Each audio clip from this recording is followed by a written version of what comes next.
안녕하세요. 세상을 이기는 무기 성경 말씀 주종환 목사입니다. 오늘 사무엘상 24장 말씀 가지고 은혜를 나누어 보려고 합니다. 사울과 다윗이 처음에는 골리앗을 다윗이 죽으면서 좋게 만났죠. 그러다가 다윗에게 많은 사람들의 시선이 쏠리면서 사울은 다음의 왕위가 요나단에게 가야 되는데 자칫 다윗에게 갈 수도 있겠다라는 인간적인 마음에 다윗을 죽이기로 결심을 하죠. 그리고 끝도 없이 다윗을 추격하고 어디에 있든지 가서 다윗을 죽이려고 합니다. 결정적인 상황이 지금 우리가 보려고 하는 사무엘상 24장인데요. 어느 지역에 있다라고 하는 것을 듣고 사울이 정예 병사 3,000명을 데리고 다윗을 죽이러 갑니다. 한 나라의 왕이 그 한 사람 그리고 그를 따르는 그 무리들을 죽이려고 마음 먹으면 그걸 왜 못하겠어요. 그리고 이제 다윗은 이제 정말 여기까지인가 보다라는 그 죽음의 위기 가운데 이제 마지막에 도달된 거죠. 그런데 어떠한 일이 갑자기 생기냐면 사울이 용변이 마려운 거예요. 그래서 당시 하던 것처럼 어느 굴 속에 들어가서 용변을 보러 들어간 거죠. 근데 마침 그 굴 안에는 다윗과 다윗의 부하들이 그 안에 숨어 있었던 것입니다. 공교롭죠. 하나님께서 그렇게 해 나가시는 것을 우리는 알 수가 있는데 다윗의 부하들은 어떻게 생각했어요? 이때다. 이제 하나님께서 드디어 사울을 자신들에게는 정적이죠. 끝도 없이 자신들을 죽이려고 하는 가장 큰 존재이고 위협인데 하나님께서 우리의 손에 사울을 맡겼구나. 이제 사울을 죽이면 더 이상 우리가 도망 다니고 이 광야에서 혹은 굴 속에서 이렇게 정말 끝도 없이 언제 끝날지도 모르는 이 도망자 생활을 마칠 수 있겠구나. 가족들 다 갇힙니다. 그렇게 정말 비참하고 황량한 생활을 이제는 마무리할 수 있겠구나라는 마음이 든 것이죠. 이것은 하나님의 인도하심이다라고 해석할 수도 있었을 것입니다. 그런데 그렇게 사울을 죽이자고 했었던 그 부하들을 제지시키고 다윗은 사울의 겉옷 자락을 가만히 뵙니다.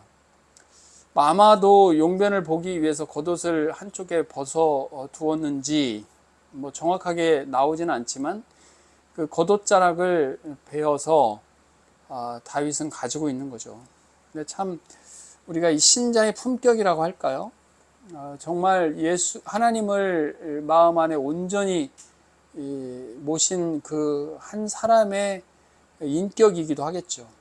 그 다윗으로서는 사울을 죽일 수 없다라고 이야기했던 것이 여호와 하나님께서 기름 부음으로 세운 사람이다. 비록 자신에게는 그렇게 칼날을 가지고 정예 병사 3,000명을 몰고 와서 자신을 끝도 없이 죽이려고 하는 그 사람일지라도 하나님께서 세운 그 기름 부음으로 세운 왕이기 때문에 자기 손을 해할 수 없다라는 그 확고한 신념을 부하들에게 그대로 보여줍니다.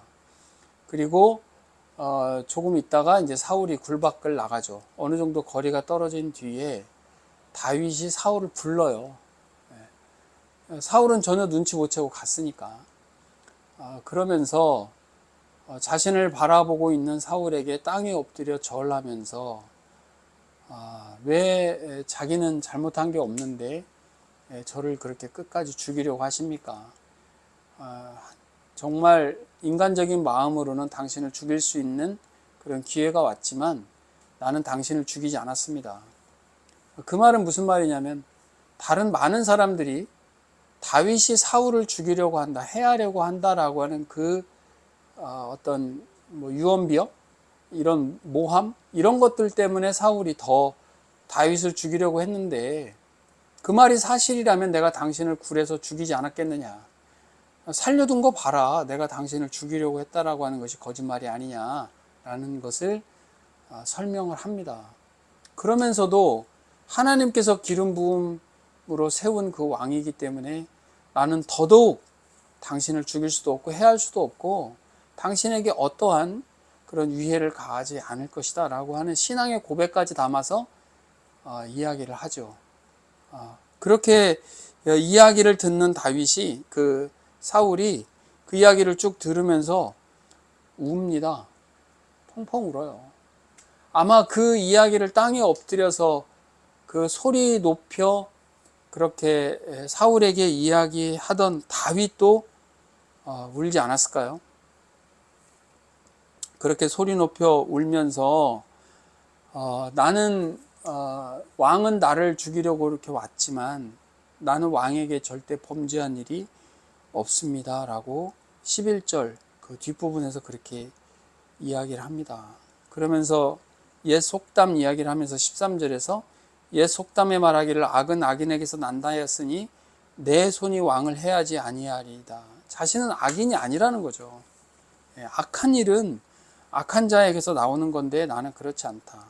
그리고 15절에서 하나님께 간청하죠. 여호와께서 재판장이 되어 나와 왕 사이에 심판하사 나의 사정을 살펴 억울함을 풀어주시고 나를 왕의 손에서 건지시기를 원하나이다. 이렇게 얘기합니다.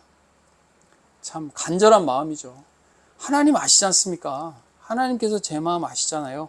하나님께서 재판장이 되어주셔서 이 억울함을 좀 풀어 주십시오. 그리고 더 이상 이렇게 죽음의 위협 가운데, 두려움 가운데, 불안함 가운데 거하지 않게 도와주십시오라고 기도의 목소리를 하면서 이제 끝을 냅니다.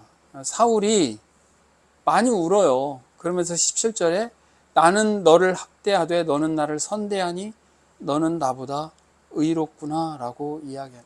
이 위대한 신앙의 승리 아닙니까?